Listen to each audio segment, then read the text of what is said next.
Maziga nabiwombe eri famire ya Mayanja kitalo nnyo nnyini ddala mutabani waabwe omukulu afudde. Calvin Kayanja naye aleese ensonga eya Dr. Rashid Lukwago nga ye baamuloga mugamba mutya mwasibye mutya abantu bange kansubire muri bulungi ng'enkola yaffe mbasaba vidiyo no mugimpere like era nesaba gwe wenna atanaba kusubscribinga wano ku Subiya News Extra nti mukwano subscribinga olemesibwanga byonna byemba nteekayo wano ku Subiya News Extra. Munange ngutandise n'amawulire ga nnaku eri famire ya Mayanja okuli Dr. Jose Chameleone Wizo ne Uncle P Palaso. Munange muganda waabwe omukulu Anfre Mayanja bw'ati ate munange mukama bw'amuyise era nga bw'enjogerera kati ze mbuyaga ezikaza ate empewo. Munaye Anfre ono abadde amaze akabanga ng'atawaanyizibwa ekirwadde kya kansa era nga bw'enjogerera munaye afiiridde mu ddwaliro kugamba abasawo bakozeeko kye bakozeeko ate okutuusa lwe biganye. Munange mukama n'amugya mu bulamu bw'enseero naye nga katwongere okusaba famire munaye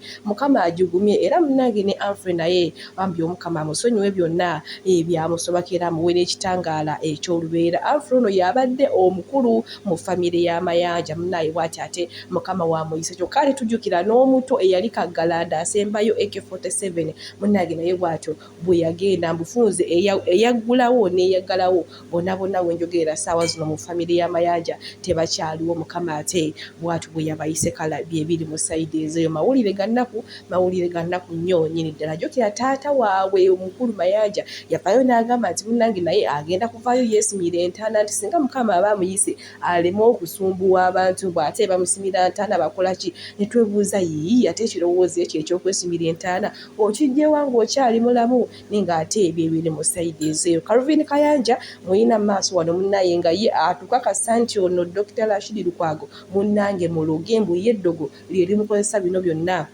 byetulaba. Ngenda kuba mukulekerako mu maaso awo era muzikirize mbasiibulire wano omukama abampeere kyonna kyemusinga okwagala gwe wenna ayagala Subiya News Extra. Nenyongera okujjukiza gwe wenna ayagala okulagira bizinesi yo ennamba yange weeri awo ku screen munnange ate eya WhatsApp ng'ojja twogera ebisingawo. Omukama abankumire.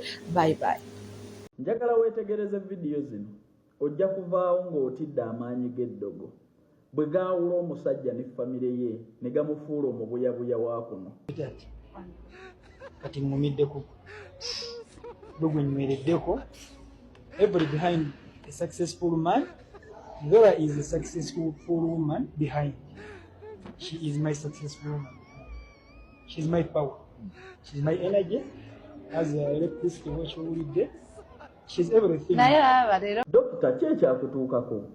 Oli musajja ensigo yali ewa ekitiibwa. Oli musajja yali akola amakulu mu baana bo ne famire yo. Nenze ndabanga gwe yeebuza amagezi. Oli ku bakazi b'e Kampala owaana bubi n'owaana bisambi ng'oweddemu nnyo. Dokita oli musajja mukulu ndabanga gwe abirabye byonna. Abakazi abasatu we baakulemera kati onoomu. Oli ku mukazi atalina wadde contribution eya 5 ku 10 mu bulamu bwo gw'osuusuuta gw'okuba abantu. Dokita nze nga ndabanga gwe alabye abakazi. Okyemalamu bw'otyo naawe okyaggwamu olw'amabina n'ebisambi ebyeru ku bakazi nga wali obalenzeeko n'emyera ne bakulemerera.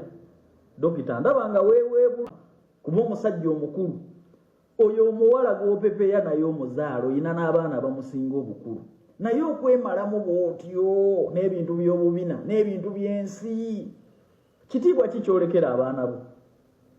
Kitiibwa ki mazima ddala nti gw'oli taata ali mu kuwuuna mu bubina bw'abakazi oggwamu lw'amabina kuba n'abakazi b'e Kampala batakola makulu. Gwe bw'oba olowooza alina amakulu mangi lwaki naawe omusanze? Ab'emyaka gye baamulekawo buli amusambye yamulekawo. Bw'aba mulungi nnyo ng'akola amakulu lwaki omusanze? Lwaki ali ku ggwe omukadde atuuse n'omuzaala? Mbadde nsaba osigalizeemu akatiibwa. Osigazeemu akatiibwa. Oli musajja alabye abakazi n'ebikolwa byabwe. Ng'olowooza oyo mukazi katiibwa kikagenda okukuwa kweye neemalamu gye weemalamu. Oyiise nnyo endusu ate ng'obirabye byonna ono si ye mukazi gw'osookeddeko. Naye lwaki abalala bonna bakulemye? Lwaki olowooza oyo tali ku bya myaka gye gw'okutuuka okumusanga wamugya mu bufumbo? Bw'aba akola amakulu mangi nnyo lwaki tewamugya mu bufumbo? Ye gw'olowooza bw'aba abakazi bwe batyo bwe babayisa nga bwe weemazeemu n'otuuka n'okwetyoboola lwaki olowooza bali bonna bewalenganga emyera n'otulaga mukazi wange nambagundi bakulemerera sigazaamu ku katiibwa basajja banno bangi abali mu mbeera yeemu naye tebeetyoboola nga bw'okoze toyinza kudda ku bakazi b'e Kampala bano lasita n'asamba oli n'asamba oli mu kweweebuula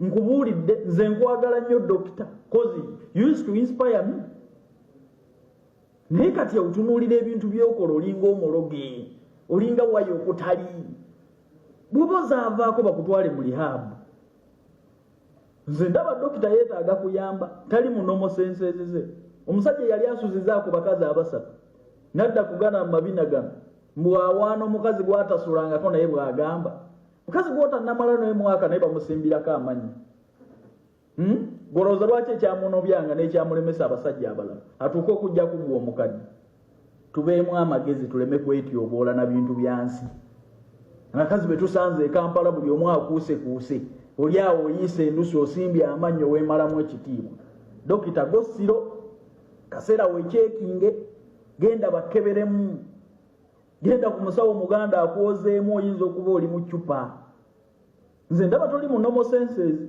byonna byokola tebikulekera kitiibwa eri public n'oyo gw'oyita muganzi wo omukazi akeneka abo abaana b'e Kampala empuuba gye bawa buubi oyinza n'okulaba abo b'oyita ku kamera omukwata nga baboyfriend be abo beweererejjamu nga bw'omuwaana nga nabo bamusamba dda abo abakazi ababadde mu mawulire mbamanyi Gosiro